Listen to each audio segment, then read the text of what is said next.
আসসালামু আলাইকুম। আজকে খামারে নতুন ২ টা সেটআপ দিয়েছি। সেই সেটআপটি হচ্ছে একটি হচ্ছে মুরগির বাচ্চার জন্য, আরেকটি সেটআপ হচ্ছে বড় মুরগির জন্য। এই ২ টা সেটআপ দেখানোর আগে আপনাদেরকে দেখিয়ে নিচ্ছি মুরগিগুলা ছাড়বো এবং মুরগির বাচ্চাগুলা দেখেন কিভাবে থাকে ওরা। এদিকে ১৮ টা ডিম নিয়ে যে মুরগিটা কুচে বসেছে আর কিছু দিনের ভিতরেই বের হয়ে যাবে ইনশাআল্লাহ। এদিকে কালোর ২ টা মুরগির বাচ্চা দেখছেন, ওরাও মাশাআল্লাহ টুকটুক করে বড় হয়ে গিয়েছে। খাঁচাটা বাহিরে বার করলাম। খাঁচাটা বাহিরে বের করে মুরগির বাচ্চাগুলাকে একটু রোদ পোহাতে হবে। তারপর নতুন একটা সেটআপ করলাম। এই সেটআপে দিতে হবে। আর এদিকে ২ টা কালো বাচ্চা দেখেন মাশাআল্লাহ দেখতে দেখতে ওরাও কিরকম জানি বড় হয়ে যাচ্ছে। এখন ২ টা সেটআপ আপনাদেরকে দেখাচ্ছি, খুব মনোযোগ সহকারে দেখেন। একটা সেটআপ হচ্ছে দেখেন বড় মুরগির জন্য আমি লুঙ্গি দিয়ে পর্দা দিয়েছিলাম, কিন্তু লুঙ্গির ভিতর দিয়ে ঠান্ডা যায়। বর্তমানে কিন্তু প্রচুর ঠান্ডা পড়ছে, যে ঠান্ডার কারণে আমাদের ভালোভাবে ব্যবস্থা নেওয়া উচিত খামারের জন্য, যাতে মুরগিগুলো ঠান্ডা যাতে না লাগে। এর জন্য সিমেন্টের চট ছিল, মানে সিমেন্টের বস্তা ছিল, ওই সিমেন্টের বস্তা দিয়ে লম্বা করে একটা চট বানিয়ে একটা সেটআপ করে দিলাম মুরগির ঘরের ভিতরে, আর ঠান্ডা না যায়। এখন মাশাআল্লাহ যেরকম মনে হচ্ছে মুরগির ঘরের ভিতরে কোনো ঠান্ডাই যায় না। এখন আমি আস্তে আস্তে তাদেরকে বের করবো। কবুতরটা ছেড়ে নিলাম, আর এদিকে দেখেন কত সুন্দর করে তাদেরকে একটা সেটআপ দিয়েছি। সেটআপটা এই যে বাচ্চার জন্য দেখেন মশারি দেখা যাচ্ছে, এই মশারিটা বাচ্চার জন্য কি জন্য মশারিটা দিলাম এটা আপনাদেরকে পরে বুঝিয়ে বলছি। আগে মুরগিগুলোকে ছেড়ে নিলাম। দেখেন মুরগিগুলো মাশাআল্লাহ কত সুন্দর করে খাচ্ছে। ওরা এখন খাবার খাবে। খাবার খাওয়ার পরে এখন সবাই আস্তে আস্তে বাইরে চলে যাবে। বাইরে মুরগ তাদের জন্য অপেক্ষা করছে।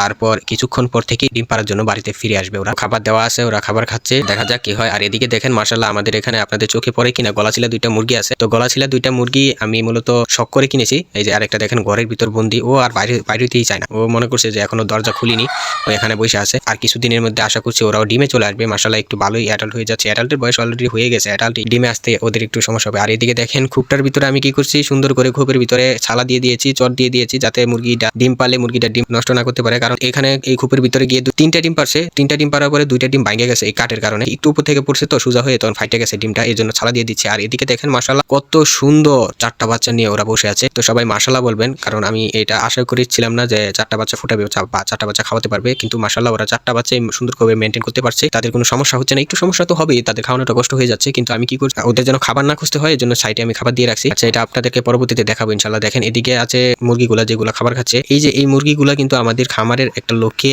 এবং আমার বন্ধু, বর্তমানে ওরাই হচ্ছে আমার বন্ধু। এই মুরগিগুলার একসাথে খাবার খাইতে পারে, কিন্তু ওরা আলাদা আলাদা একটু টুকরা টুকরি করে, একটু আলাদা আলাদা থাকে কিছু, আর কিছু একসাথে থাকে। যারা একসাথে থাকে তারা একটু টুকরা টুকরি করে না, কিন্তু খাবারের সময় প্রায় সবাই দেখি নিজেদের খাবারের জন্য ব্যস্ত হয়ে যায়। তো নিজেদের খাবার দখল বা জায়গা দখলের জন্য ওরা একটু মারামারি করে, স্বাভাবিক, এটা কোনো ব্যাপার না। আর এদিকে আমাদের যে কুচা মুরগিটা বসেছিলাম, এই মুরগিটা সকাল সকাল ও খাবার খাইতে চলে আসছে। আজকে যেই পরিমাণ খাবার দিব, খাবার খাওয়ার পর ও আর বের হবে না, কারণ ওরা প্রতিদিন সকালে একবার করে বের হয়, একবার করে বের হয়ে তারা খাবার খায়, একটু পরে চলে যাবে খাবার খেয়ে ছাই নিতে, শরীরে ছাই নিবে, ধুলাবালু নিয়ে উকুনগুলো ফেলবে, পালার পর আবার সুন্দর করে ও ডিমে তা দিতে বসবে। ওর 18টা বাচ্চা বের হবে আর কি। ও 18টা বাচ্চা হয়তো ফুটাতে পারবে না, কিছু ফুটাতে পারবে, যাই হোক যাই ফুটে তাই আলহামদুলিল্লাহ, হয়তো 15টার মতো ফুটবে আর কি। আর এদিকে দেখেন আমি এখন মুরগির বাচ্চাগুলো ছেড়ে দিই। দেখেন আমি মশারিটা আলগে দিলে ও নিজে নিজে ওরা চলে যাবে। ওরা এখন জায়গা চিনে গেছে। মূল কথা হচ্ছে মশারিটা দিয়েছি যাতে ওরা একটু বাহিরে মাটিতে থাকতে পারে, কারণ মাটিতে না থাকার কারণে তো ওদের একটা সমস্যাই হচ্ছে, সেটা হচ্ছে শরীরে টুকরা টুকরি করে মাংস খেয়ে ফেলছে। আর এই রোগটা মুরগি আটকে পালার কারণেই হয়, বেশিরভাগ হয়। এই জন্য আমি ছেড়ে দিলাম মাটিতে মশারি দিয়ে। আর মশারির ভিতরে মাশাআল্লাহ সুন্দর করে সবাই থাকতে পারে, এবং ওরা যদি বের হয়ে যায়, বের হওয়ার পর আমি যদি মশারিটা একটু আলগে ধরি, তখন ওরা নিজে নিজে চলে যায়। দেখেন ওরা এখন কত দৌড়াদৌড়ি করছে এবং দূরে দূরে আছে। এখন দূরে দূরে থাকাটাই প্রয়োজন, কারণ ওরা যদি একসাথে জমাট বেঁধে থাকে, বসে থাকে, তখনই কিন্তু টুকরা টুকরিটা শুরু হয়ে যায়। যাই হোক মাশাআল্লাহ এই 11টা বাচ্চার প্রায়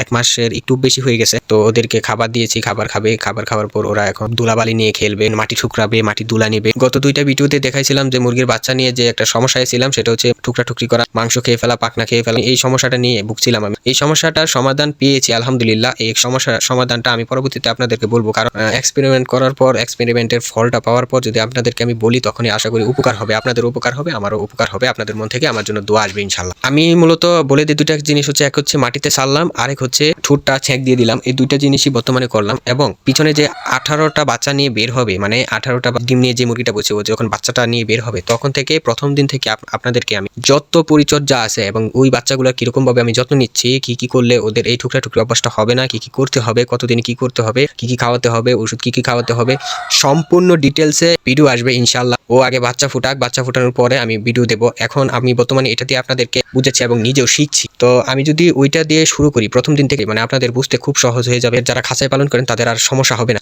আর আমি এখন মূলত ওদেরকে যদি মাটিতে না ছেড়ে খাঁচায় রাখতাম, এখনো আমার আর সমস্যা হতো না। আশা করি আপনাদেরকে এই খামার রিলেটেড সকল আপডেট আমি দিব ইনশাআল্লাহ। যারা নতুন আছেন তাদের জন্যই আমি রয়েছি।